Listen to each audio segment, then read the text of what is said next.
from First Coast News on your side.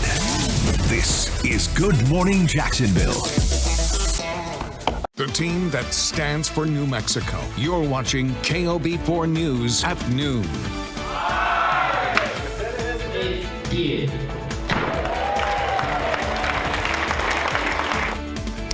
That was the moment New Mexico's 30-day legislative session came to a close.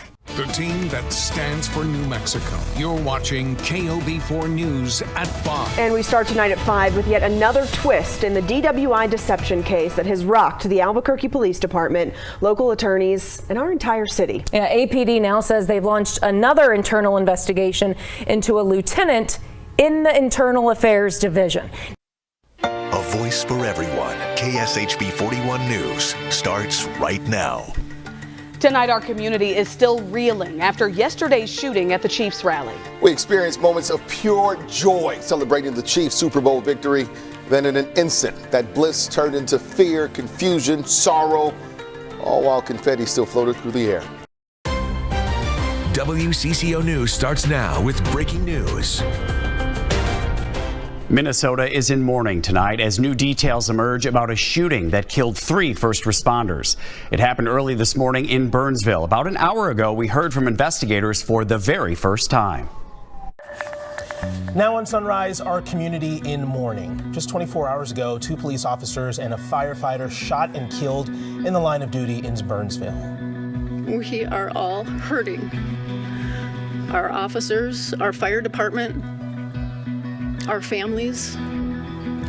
We have team coverage as we learn more about who the first responders were and what led up to that deadly standoff. KARE 11 Sunrise starts now.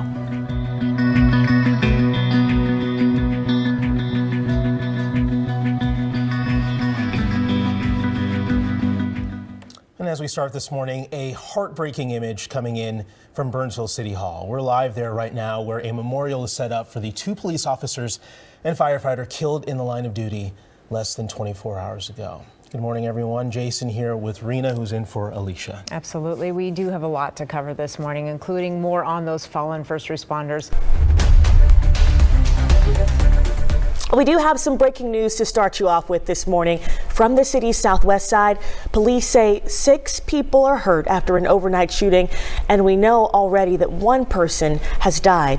Now, your primetime local news leader, Fox 22 News at 10. Good evening, everyone, and thank you for joining us. I'm Beth Jones. Watch Julie Nelson weeknights at 10 on KARE 11. This is CBS News Bay Area with Juliette Goodrich. Good evening. The warning, slow down. Another strong storm system parking itself right over California. And even though it's President's Day and fewer people are commuting, this weather has already made a mess of the roadways. And now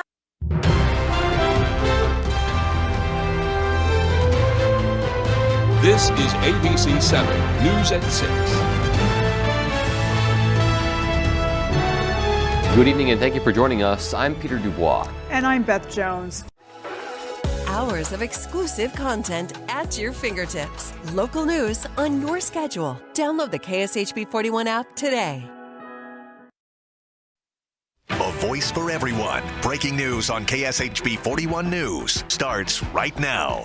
The Jackson County prosecutor announces 2 more people have been charged in the deadly shootings at the Chiefs victory rally.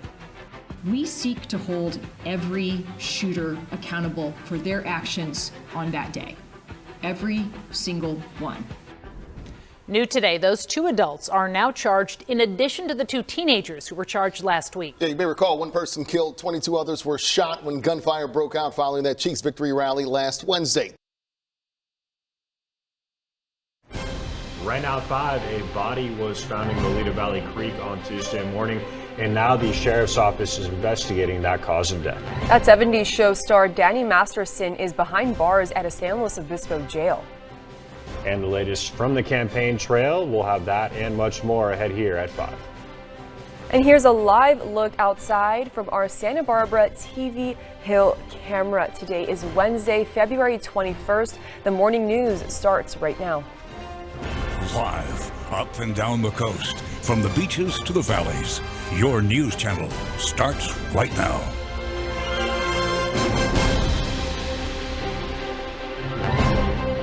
Welcome into our TV Hill studios here in Santa Barbara. I'm Joey Virgils. And I'm Krista Kirkjian. Thanks for waking up with us. Russian authorities have now detained a ballerina from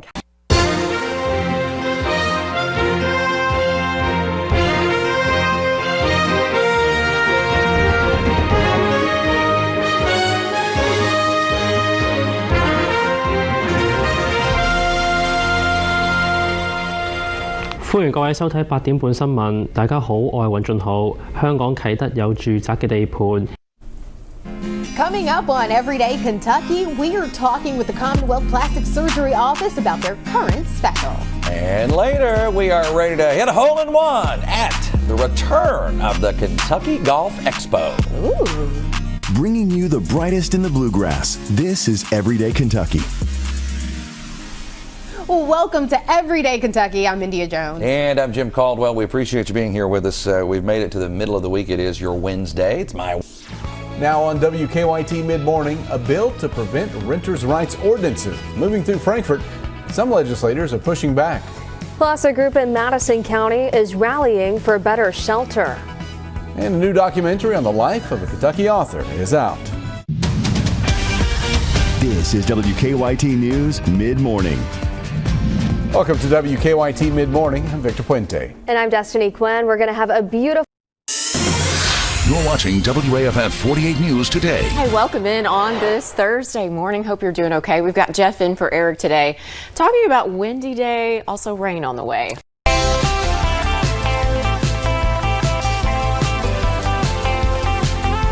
It's a new day. Your complete guide for the best food, fun, and fashion starts right now. With me, Peyton Walker, only on Tennessee Valley Living. Well, today on TVL, author, speaker, and TV personality Maddie Pruitt-Trout joining us to chat her latest Bible study. Grab your best gals and get ready for an honest conversation on the love everybody wants. Plus, how you can make prom special for a girl who might not otherwise get to go. We are breaking down the details that you'll want to know when radio host Lachey B joins us live here as well. And what's a Friday Eve without a little music? Singer-songwriter Lana White back again to bring the house down that will send you into the weekend on a high note. Again, all that and so much more. Your next hour of fun starting right now. Good morning, everybody, and happy best day of the work week to you. It is February 22nd, and we are so glad that you've tuned in, especially if it's your birthday and you share it this morning with the first president of the United States, Mr. George Washington. Plus, An Alabama hospital is putting a pause on in vitro fertilization following a landmark ruling by the Alabama State Supreme Court. A closer look at the ruling's impact on IVF treatments is coming up. And a court-appointed receiver blasts the Pritchard Water Board after a report uncovers mismanagement as well as a $5.5 million deficit. First on the Gulf Coast with breaking news and weather. Fox 10 News Good Day Gulf Coast starts now. Good morning, and thanks so much for choosing Good Day Gulf Coast on this Thursday morning. Today is February 22nd. I'm Sarah Wall. And I'm Eric Reynolds. Good Thursday morning, everyone. Thanks for joining us here on Good Day Gulf Coast. We're checking in again this morning with Fox 10 News meteorologist Michael White. He has a look at today's weather forecast, and I guess who pays and how much will be on the minds of lawmakers as they tackle tax reform. And the largest chimpanzee sanctuary in the U.S. wants to extend the lives of chimps using new tech. Students in Vermilion Parish Public Schools connect with their Cajun Creole heritage and the first of its kind curriculum. All right, all this coming up. Let's do it.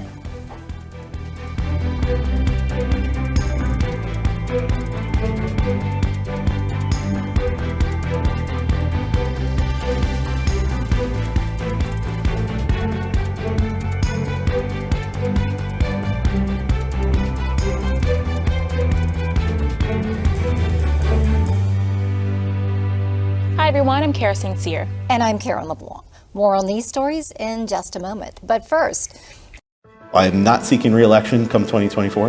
This week, we sit down with Plattsburgh City Mayor Chris Rosenquist to talk about his decision not to seek another term as mayor. It's a role that it's demanding, it's rewarding, but at the end of the day, I am focused on my family. He'll tell us what he's hoping to accomplish his final year in office and talk about how soon he may eye a return to politics.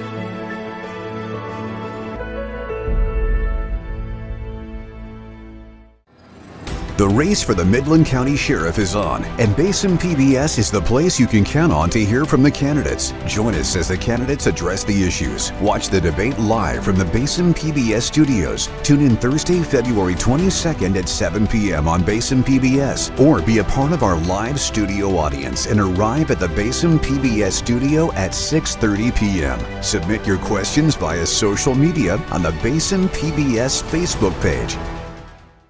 Part 2 of our interview with the new Memphis Mayor Paul Young tonight on Behind the Headlines.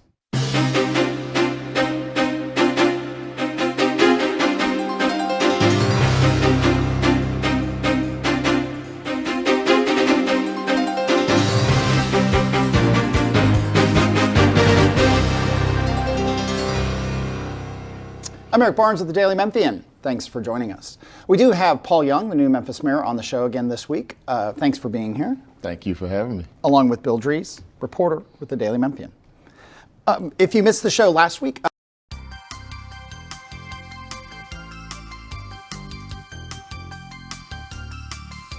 Hello everyone, I'm Mike Settles, and this is What's Up. When police, fire, and EMS respond to an emergency, seconds count. Unfortunately, our first responders often arrive at a scene with little or no information beyond the location they are responding to.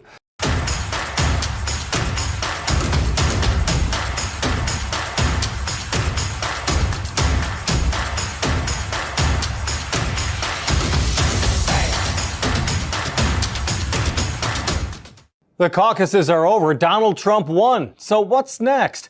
The future of the caucuses after caucus night in the cities.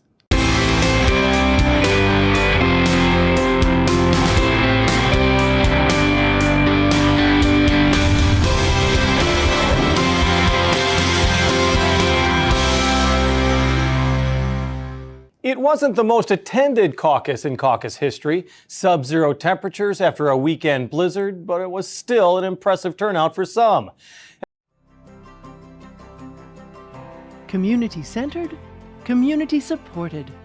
Alaska Public Media. Alaska Insight is supported in part by the Corporation for Public Broadcasting and by viewers just like you. Thank you.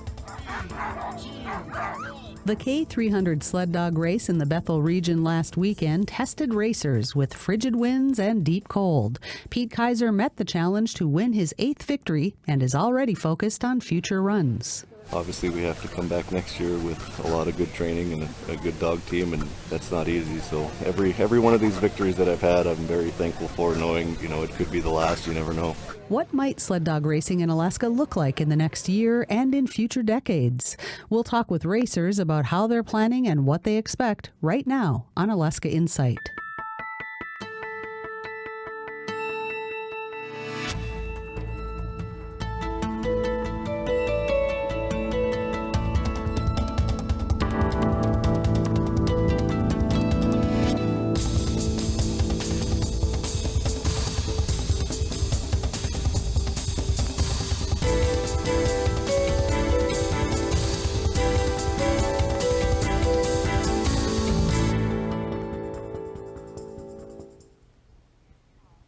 Good evening. The Iditarod and the Yukon Quest may be the first races to come to mind when thinking about sled dog racing for many Alaskans, but mid-distance races like the K300 in Bethel and the Kobuk 440 in Kotzebue are gaining in popularity as well.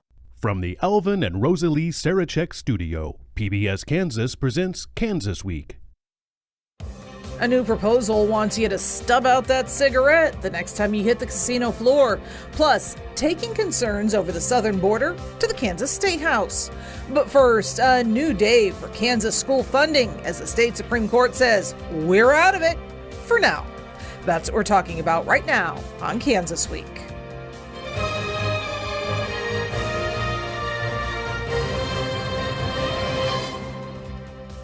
Good afternoon and welcome to Kansas Week. I'm Pilar Pedraza, your host. The Kansas Supreme Court this week announced it's closing the latest school funding lawsuit after 5 years of monitoring the state's response to its ruling.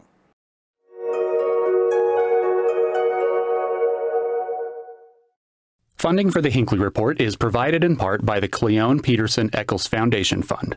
Merit Medical, and by contributions to PBS Utah from viewers like you. Thank you. Tonight on the Hinckley Report. With the end of the 2024 legislative session in sight, state lawmakers race to pass legislation.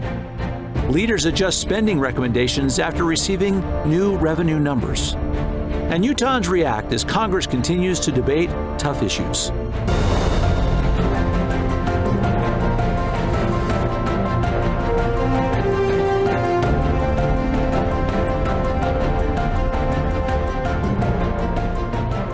Good evening, and welcome to the Hinckley Report. I'm Jason Perry, director of the Hinckley Institute of Politics. Live from Utah's news leader. Fox 13's Good Day Utah at 5 starts right now. Now at 5, a settlement has been reached between the parents of Gabby Petito and Brian Laundrie.